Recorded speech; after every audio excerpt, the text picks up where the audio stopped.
ایک عالم دین تھے آیت اللہ نخود کی، ہمارے ایک بہت کم نظیر عرفا میں سے گزرے ہیں، ان کے شاگرد 8 سال تک ان کے شاگرد رہے۔ آیت اللہ بروجردی کے ہاں جب مجلس ہوتی تھی تو وہ پڑھنے آتے تھے مجلس، تو بہت ان کا جو خطاب تھا وہ سنا جاتا تھا، تو بچے بوڑھے جوان مرد عورت سب بڑے شوق سے سنتے تھے ان کا خطاب۔ اب آیت اللہ بروجردی تو خود مرجع تقلید تھے، وہ عالم تھے، لیکن وہ بھی ان کا خطاب بڑے شوق سے سنتے تھے۔ تو ایک مرتبہ جب مجلس ختم ہوئی تو وہ آیت اللہ بروجردی انہیں ایک طرف لے گئے اور کہا کہ میں ایک راز آپ سے جاننا چاہتا ہوں، کیا وجہ ہے آپ کے ممبر جانے میں اور کیا اس میں تاثیر ہے کہ مجھ جیسا مرجع تقلید جو علی الاطلاق مرجع تقلید تھے، اس وقت ان کے زمانے میں کوئی اور ان کے پیرل مرجع تقلید نہیں تھا، سے لے کر ایک عام انسان تک سب آپ کا خطاب بڑے شوق سے سنتے ہیں اور استفادہ کرتے ہیں، کیا وجہ ہے؟ تو انہوں نے کہا کہ لطف خدا ہے، اللہ سبحانہ وتعالیٰ کی عنایت ہے۔ کہ یہ میں جانتا ہوں لطف خدا ہے، لیکن لطف خدا کیوں ہے یہ جاننا چاہتا ہوں۔ انہوں نے کہا مرجع تقلید ہے، آپ اصرار کر رہے ہیں، تو میں اس لیے آپ سے اب اس بات کو بتا رہا ہوں کہ میں سامرہ گیا ہوا تھا زیارت پر۔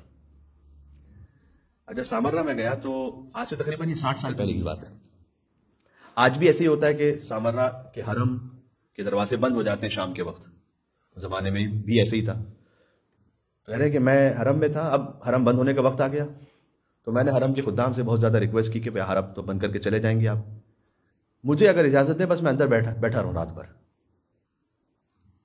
تو انہوں نے بہرحال اجازت دے دی مجھے۔ اب سب باہر جا چکے تھے، میں فقط حرم میں تنہا، اور میں مہمان امام علی نقی علیہ السلام اور امام حسن عسکری علیہ السلام، ان کی بالکل زمین کے سامنے۔ اللہم صلی علی محمد و علی محمد۔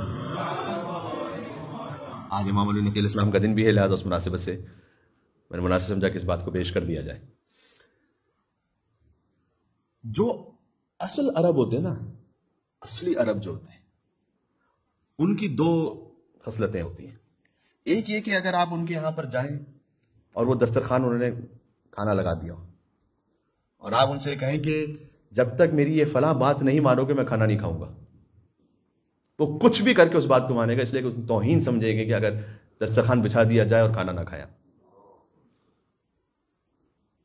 دوسرا یہ کہ اگر آپ کسی کے باپ کے ہاں چلے جائیں اور اس سے التماس کریں کہ آپ اپنے بیٹے سے کہیں کہ یہ میری بات پوری کر دے، تو جو اصلی عرب ہے وہ کبھی بھی اس بات کو رد نہیں کرے گا کہ یہ میرے باپ کے گھر چلا گیا۔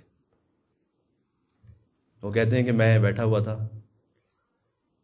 سامرہ میں زری کے سامنے، میں نے کہا یا امام زمان، میں آپ کے بابا کے حرم میں آپ کے بابا کے دسترخوان پہ بیٹھا ہوا اور آپ کے دادا کے دسترخوان پہ بیٹھا ہوا، امام حسن عسکری علیہ السلام، امام علی نقی علیہ السلام۔ ایک اور مل کے صلوات پیجیے گا، اللہم صلی علی محمد و علی محمد۔ میں نے کہا کہ مولا اب میں آپ کے بابا کے دسترخوان پر ہوں، میں یہ تو نہیں کہہ سکتا کہ آپ نہیں عطا کریں گے تو میں نہیں لوں گا، یہ تو بے ادبی ہو جائے گی آپ کی بارگاہ میں، لیکن بس میں آپ کے بابا کے وسیلے سے میں آپ سے التجا کر رہا ہوں کہ میں آپ ہی کو چاہتا ہوں، خود میں کوئی دنیا کی حاجت نہیں مانگ رہا، میں آپ کو چاہتا ہوں خود کہ آپ مجھے مل جائیں۔ کہتے ہیں رات بھر میں نے حصہ سے گزاری، جب فجر کا وقت ہوا تو باب قبلہ سے نور طلوع ہوا اور میں بہت زیادہ تھا اس نور کو دیکھ کر، اور مجھے یہ یقین ہو گیا گویا کہ یہ خود حضرت حجت ہے جو تشریف لائے، کیونکہ میں نے ان کے بابا کا وسیلہ انہی کے حرم میں انہی کے ذریعے کے سامنے بیٹھ کر رات بھر عبادت کے بعد دیا تھا۔ تو امام آئے تو امام علیہ السلام نے کہا کہ مانگو، کیا مانگنا چاہتے ہو ہم سے؟ تو میں نے کہا مولا آپ کی سلامتی اور عافیت چاہتا ہوں۔ امام مسکرائے اور فرمایا کہ کچھ اور بھی مانگو۔ کہا آپ سے آپ کی سلامتی اور عافیت چاہتا ہوں۔ کہا اچھا کچھ اور بھی مانگو۔ کہا آپ سے آپ کی سلامتی اور عافیت چاہتا ہوں۔ 3 مرتبہ ایسا ہوا۔ امام مسکرائے، فرمایا کہ اچھی طرح گدائی کی ہے لیکن ابھی گدائی اور بھی باقی ہے، اور پھر فرمایا ہم تمہیں وہ علم اور تبلیغ کا ذریعہ عطا کریں گے کہ چاہے کوئی بڑے سے بڑا عالم ہو تمہارے سامنے یا کوئی چھوٹے چھوٹے سے عام انسان ہو، سب کے سب تمہارے علم سے اور تمہاری تبلیغ سے استفادہ کریں گے۔ جاؤ۔ نے عطا کیا. وہاں سے عطا ہو گئی. ایک مل کے صلوات بھیجیے گا محمد و آل محمد پر. اللہم صلی علی محمد و آل محمد.